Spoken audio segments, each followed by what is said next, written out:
দফা ৰূপায়ণৰ ক্ষেত্ৰত জাষ্টিছ বিপ্লৱ শৰ্মা কমিটি গঠন কৰা হৈছে আৰু কমিটিৰ ৰিকমেণ্ডেশ্যন দিওঁতেই আমি কৈছিলোঁ যে কমিটি আমাক 3 বছৰ এই বিষয়টো পৰীক্ষা কৰাৰ কাৰণে সময় দিছে আৰু আমি পৰীক্ষা নিৰীক্ষা কৰি আমি ৰাজ্য চৰকাৰৰ আওতাৰ ভিতৰত অহা ৰিকমেণ্ডেশ্যনবিলাক আমি ৰূপায়ণ কৰিম আৰু যিখিনি কেন্দ্ৰীয় চৰকাৰৰ আওতাত আহে তাক আমি কেন্দ্ৰীয় চৰকাৰৰ সৈতে আমি টেক আপ কৰিম।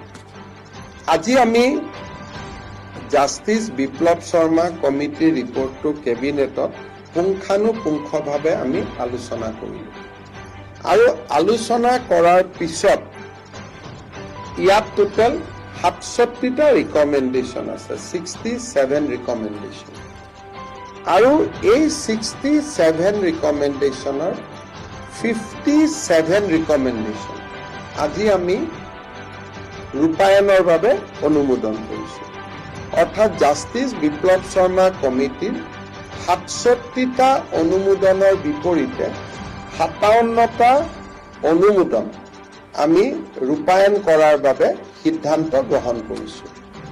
সদৌ অসম ছাত্ৰ সন্থা আৰু আন সংগঠনসমূহৰ লগত কথা পাতি আমি 57টা ৰিকমেণ্ডেশ্যন 2025 চনৰ 15 এপ্ৰিলৰ আগতে আমি ৰূপায়ণ কৰাৰ বাবে আজি কেবিনেটে এটা ৰোড মেপ এটা আমি প্ৰস্তুত কৰিছোঁ। আমাৰ কমিটিৰ টোটেল ৰিপৰ্ট আছিল 67, তাৰে 57টা আমি ইমপ্লিমেণ্ট কৰিম।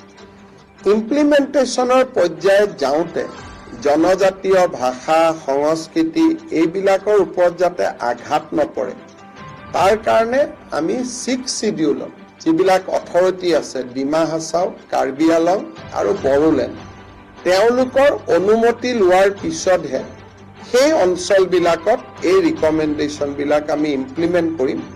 তেনেকে ভাষাৰ ক্ষেত্ৰত কেইটামান ৰিকমেণ্ডেশ্যন ইমপ্লিমেণ্ট কৰাৰ আগতে আমি বৰাক উপত্যকা ৰাইজৰো অনুমতি ল'ব লাগিব। কিন্তু বাকী ৰিকমেণ্ডেশ্যন 6 শিডিউল আৰু বৰাক উপত্যকাক বাদ দিলে 57টা ৰিকমেণ্ডেশ্যন আমি লগে লগে আমি ইমপ্লিমেণ্ট কৰিম। বাকী যিকেইটা ৰিকমেণ্ডেশ্যন সংবেদনশীলতাৰ কাৰণে বৰাক উপত্যকা আৰু 6 শিডিউলত পোনছাতে ৰিকমেণ্ড কৰিব নোৱাৰি আলোচনা নকৰাকৈ সেইকেইটাৰ বিষয়েও আমি সদৌ অসম ছাত্ৰ সন্থাক বিশ্বাসত লৈ আমি সেই ক্ষেত্ৰত আমি আগবাঢ়িম।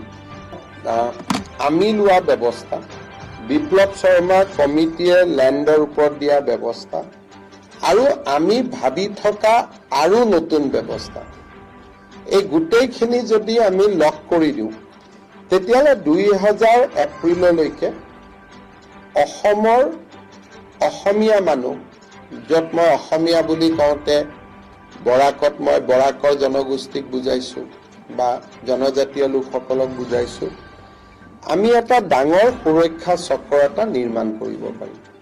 আৰু মইতো বিপ্লৱ শৰ্মা কমিটিৰ ৰিপৰ্ট দেখি আজি ভাল কৰি পঢ়িছোঁ, সেই ৰিপৰ্টতকৈও আৰু আমি কেইবাটাও